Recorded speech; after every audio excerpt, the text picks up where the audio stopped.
नमस्कार। दुई जन को नहीं गोटे सहर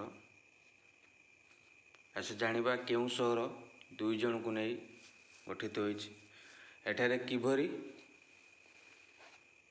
कोविड नियम पालन करा जाउछि। इटाली रे एमिति एक सहर अछि जेउठारे रहउचंती मात्र दुई जन लोक। कथाटा विश्वास नहले मध्य सत। तेबे सबुठु खास कथा हेउछि एही सहर रे मात्र दुई जन लोक थिले भी से माने कोविड नियम को कड़ाकड़ी भावे पालन करुचंती।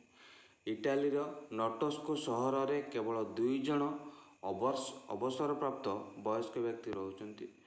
जणे हेले जियोवनी कारिली 82 वर्ष एवं अन्य जन हेले जियाम्पिरो नोबिली 74 वर्ष।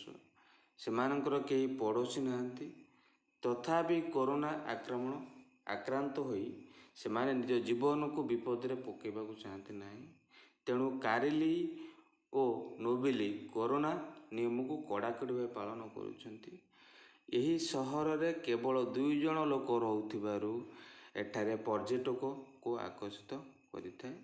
तेबे सहरटी भूमि ठारू 900 मीटर उच्चरे थिबारु एठाकू जीवा आसीबा लागि बहुत असुविधा होइते। तेणु सहर भितर को बाहर लोकों प्रवेश एक निषेध थाए। तथापि कारिली और नोबिली कोरोना संक्रमण को भय करुचंती। तेणु सेमाने कोरोना गाइडलाइन गुरुत्व देबाकू होइचंती। कारिली और नोबिली निजको सुरक्षित रखिबा पय मास्क मध्य पिंधंती। सेमाने परस्पर को भेटिबा पय 1 मीटर दूरता मध्य रखिथांती परस्पर मध्य।